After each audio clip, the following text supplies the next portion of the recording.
Good morning all of you. आज का हमारा टॉपिक है अटलांटिक ओशन की ओशन करेंट्स, उत्तरी अटलांटिक की जलधाराएं। देखिए हम लोग जो है आगे आने वाले वीडियोस में सभी जितने भी महासागर हैं उनकी जलधाराएं पढ़ेंगे।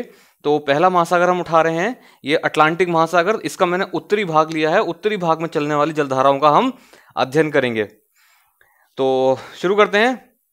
देखिए मैं आपको पिछले वीडियोस में बता चुका हूं कि अर्थ जो है हमारी पृथ्वी जो ये पश्चिम से पूर्व दिशा में घूमती है, वेस्ट टू ईस्ट घूमती है।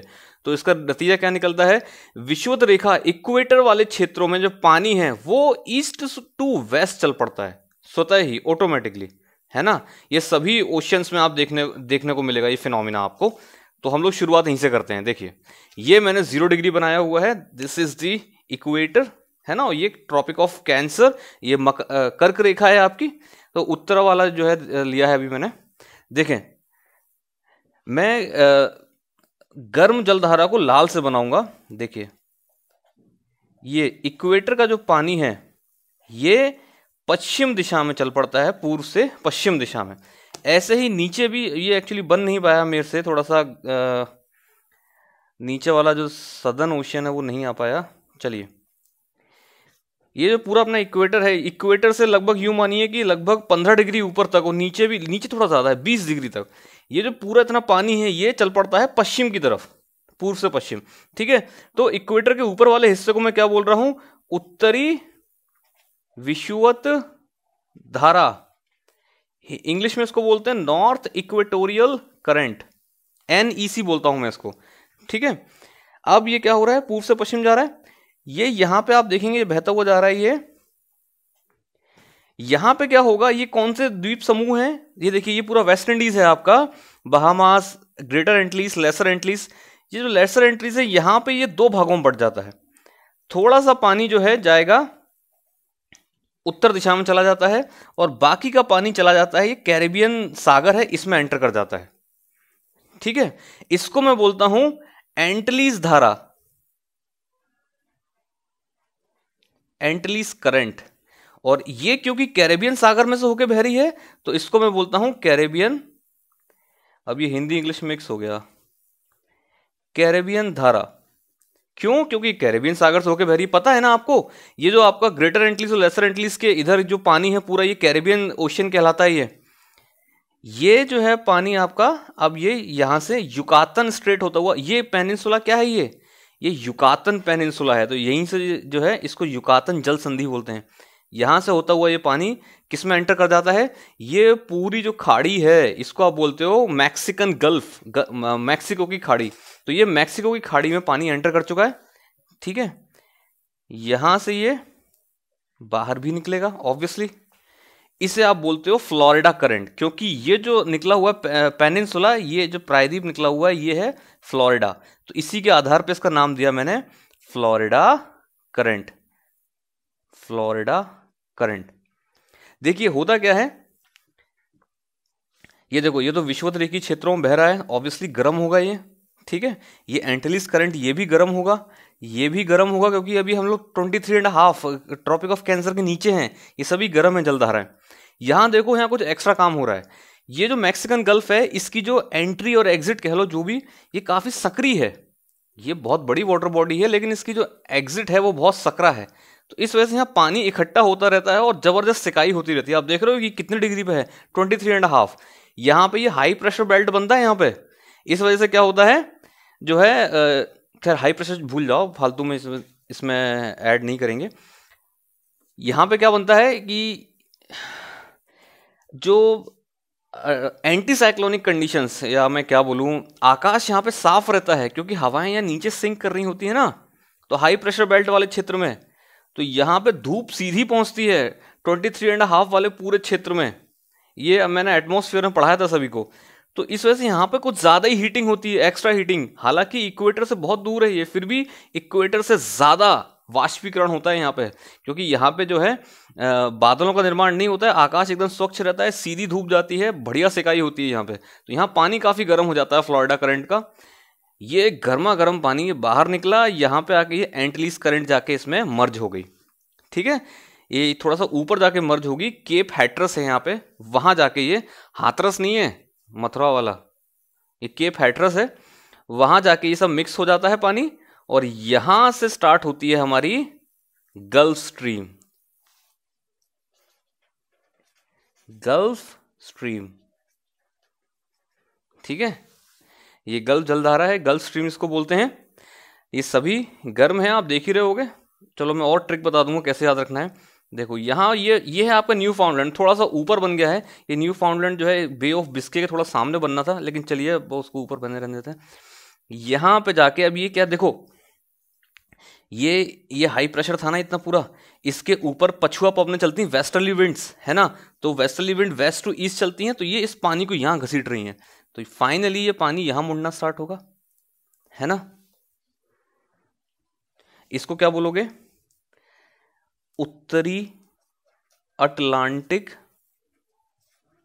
प्रवाह,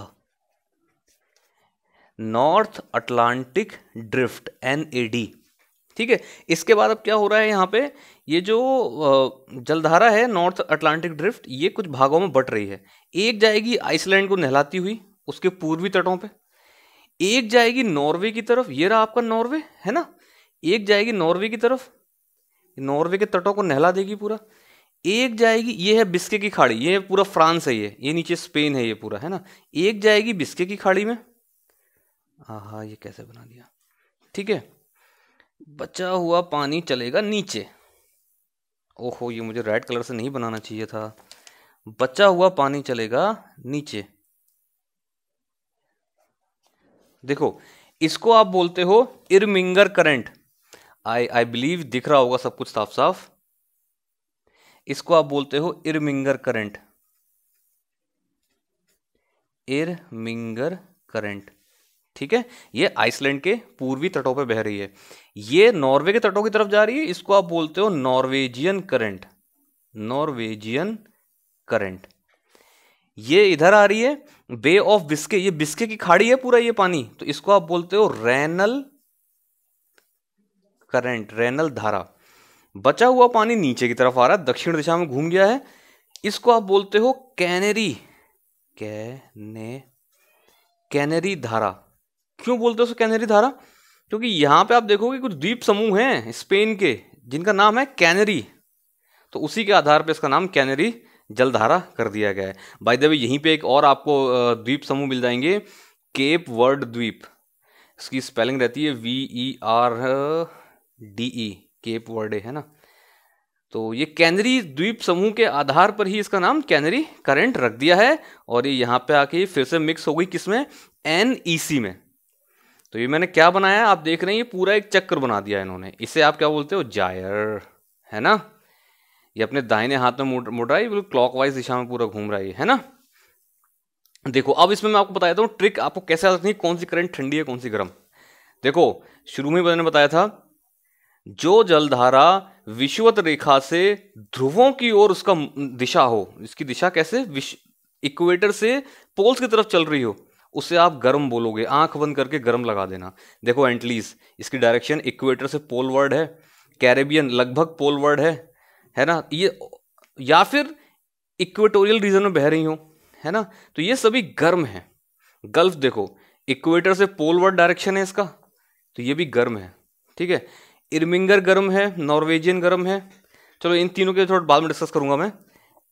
इसके ठीक अपोजिट, यदि किसी जलधारा की दिशा पोल से इक्वेटर की तरफ है, आप देखो जैसे कैनरी करंट, इसकी दिशा पोल से इक्वेटर की तरफ है, तो ये ठंडी होगी हमेशा। ये एक ट्रिक है, जो इक्वेटर से पोल्स की तरफ जाए वो गर्म, जो पोल से इक्वेटर की तरफ आए वो ठंडी। बाकी ये देखो ये क्या है, नॉर्थ इक्वेटोरियल करंट, ये विषुवत रेखा क्षेत्रों में है तो ऑब्वियसली गर्म होगी, ये सभी गर्म होंगी क्योंकि ये विषुवत रेखी क्षेत्रों में है, ठीक है। इसको देखो इरमिंगर, ये भी गर्म दिख रही है क्योंकि इसकी दिशा देखो आप कैसे है, इक्वेटर से पोलवर्ड है। इन दोनों की अगर हम बात करें ये गर्म या ठंडी कैसे कहोगे आप, तो मैंने क्लास के पिछले वीडियोस में आपको बताया था कि कोई भी करंट का तापमान, कोई भी जलधारा का तापमान जो है उसको ठंडा या गर्म हम जब कहते हैं, हम कंपेयर करते हैं पास के स्थल भाग से। यदि अपने पास के स्थल भाग की तुलना में वह ठंडा है तो उसको ठंडा बोलोगे, यदि स्थल भाग की तुलना में वो पानी गर्म है तो उसको गर्म जलधारा बोलोगे। तो बंधु, ये जो पानी है इसकी उत्पत्ति यहां से हुई थी, सुपर हीटिंग हुई थी, खारा पानी है, गर्मा गर्म पानी है, यहां पहुंचते पहुंचते भी ठंडा तो हो जाता है, नो डाउट 0 डिग्री के आसपास पहुंच जाता है, बट स्थल भाग की तुलना में बहुत गर्म है। ठीक है, इसलिए नॉर्वेजियन गर्म करंट है, रैनल गर्म करंट है। आई होप मेरी आवाज आ रही होगी। ठीक है, और क्या रह गया इसमें, दिस वार्म करंट, ये सब कुछ हो गया। देखो जरा, अब अगली करंट आती है ईस्ट ग्रीनलैंड करंट। ये आर्कटिक महासागर से आ रही है, ईस्ट ग्रीनलैंड करंट। हिंदी में बोलेंगे तो पूर्वी ग्रीनलैंड धारा। ठंडी है या गर्म? ऑब्वियसली ठंडी है। दिशा देखो, पोल से इक्वेटर की तरफ, और दिशा भी अगर ना देखो तो आप तो देखो उत्पत्ति कहाँ से हो रही है, आर्कटिक महासागर के ठंडे ठंडे पानी से आ रही है, ये ठंडी ही होगी। लैब्राडोर जलधारा, ये भी ठंडी है। दिशा देखो, पोल से इक्वेटर की तरफ इसकी दिशा है, तो ऑब्वियसली ये ठंडी जलधारा होगी। क्या नाम रखें, क्या नाम है इसका?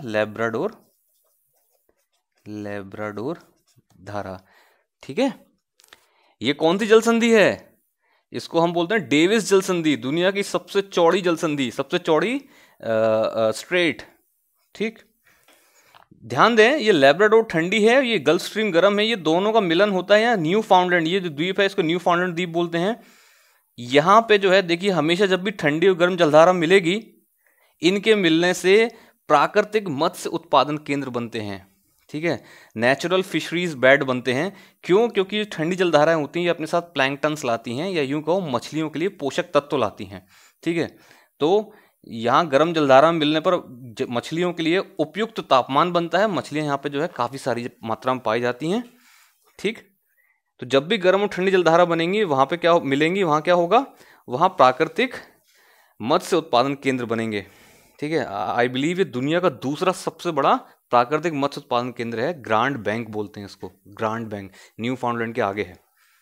ठीक है, अब और क्या रह गया, ये देखो, गल्फ स्ट्रीम के पीछे कुछ हरकत हो रही है, ये ठंडा ठंडा पानी यहाँ निकल के ऊपर आ रहा है। हो क्या रहा है, ये बताया मैंने आपको, ये यहाँ इसके बाद जो है, इसके बाद ऊपर पछुआ पवनें बह रही हैं, पछुआ पवनें वेस्ट टू ईस्ट बहती हैं ना, तो पानी को ऐसे घसीट ले जाती हैं।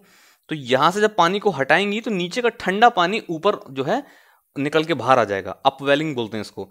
तो नीचे का ठंडा ठंडा पानी ये यहाँ पे जो है अमेरिका के ईस्टर्न कोस्ट पे पाया जाता है। इसको आप कोल्ड वॉल बोलते हो, ठंडी दीवार, गल्फ स्ट्रीम के पीछे छुपा रहता है।